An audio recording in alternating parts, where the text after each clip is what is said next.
The Department of Deaf Studies and Sign Language Interpreting at Humboldt University in Berlin is delighted to wish you a happy International Day of Sign Languages on this 23rd of September. The World Federation of the Deaf have announced that Sign Languages Are for Everyone is the theme for this year.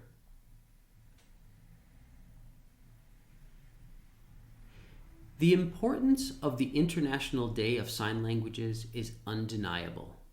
Foremost, it fosters respect for all linguistic identities.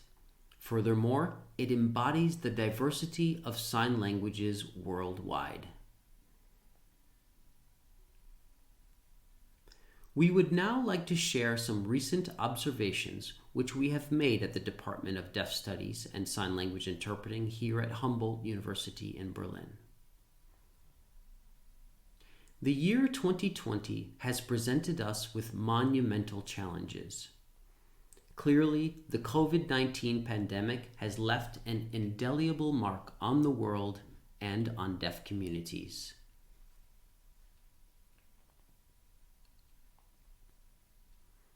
But among the tumult of 2020, a debate has come to the fore. People worldwide are advocating and fighting for the respect and recognition of our different backgrounds and intersectional identities. Discussions of identity, diversity, and intersectionality of all people have been ongoing, exploring the experiences of people of diverse genders, races, and ages.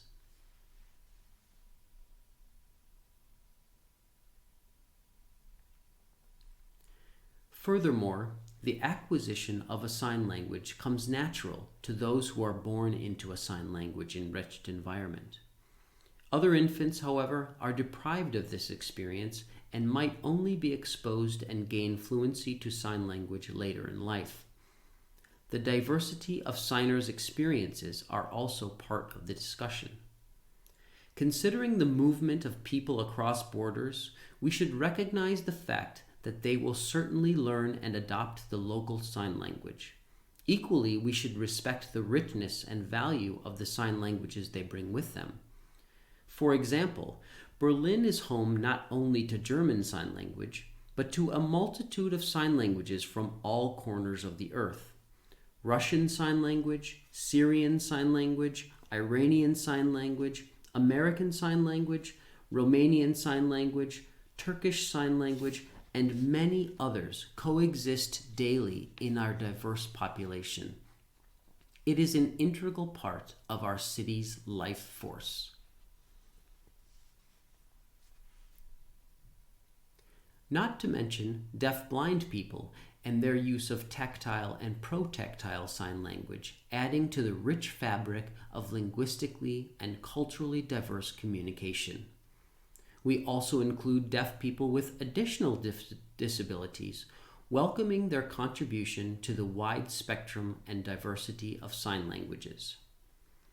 Then there are those deaf communities with diverse religious backgrounds, whether they follow the Jewish, Muslim, Buddhist, or Christian religion. There is a sign language reflecting that religion, yet another aspect of linguistic and cultural diversity. As people from deaf communities travel and migrate globally, they collect numerous sign languages.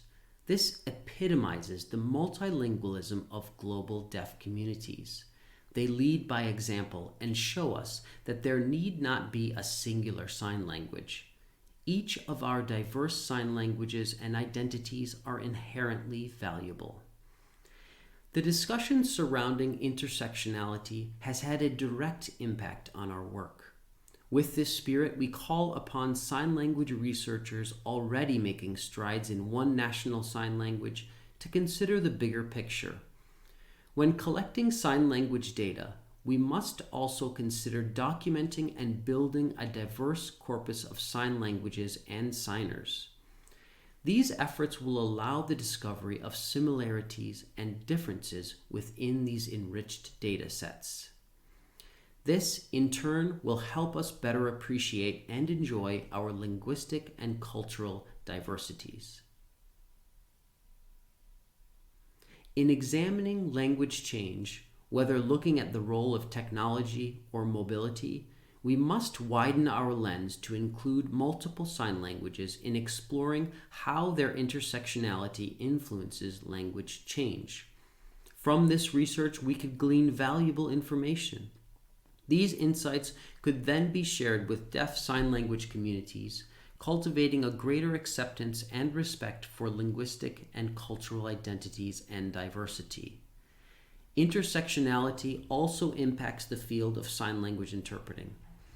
It is the norm for interpreting programs and professional interpreting organizations to operate at a national level, with a one-to-one relationship between the national spoken and sign language, and with research initiatives following suit. Whilst this practice is beneficial, it is important to remind ourselves that by limiting ourselves to these dyads, we ignore the plethora of signed and spoken languages there are in the world. We need to further examine how we can incorporate the richness of all languages into our training practices for sign language interpreting and translation. Similarly, the inclusion of a text via autocue and international sign need to be developed to foster respect for the intersectionality of identities and ensure equal participation in all aspects of life. Intersectionality is equally vital in sign language education. It has been acknowledged that sign languages are for everyone, yet the pedagogy, evaluation and assessment, and professionalization of sign language education has been severely limited to date. This is particularly evident when compared to the progression of sign language interpreting. There is a stark contrast between these two fields, and sign language education needs to be significantly expanded, developed, and brought up to pace. This will lead to better evaluation and assessment techniques, which will in turn impact the quality of sign language professionals.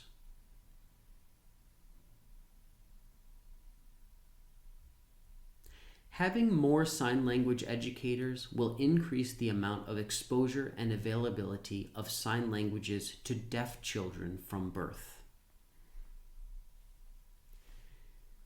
There has been a positive development regarding sign language education that we would like to share.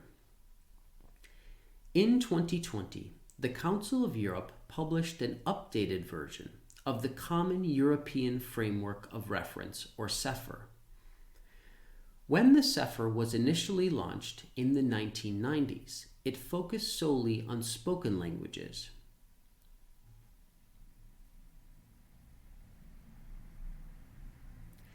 It was not until 2016 that sign languages were added to the framework, but as a separate category.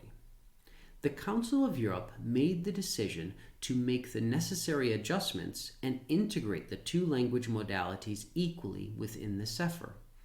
This exemplifies how spoken and sign languages both serve their part in contributing to linguistic and cultural diversity. We are optimistic that this is a signal toward more professionalization in sign language education.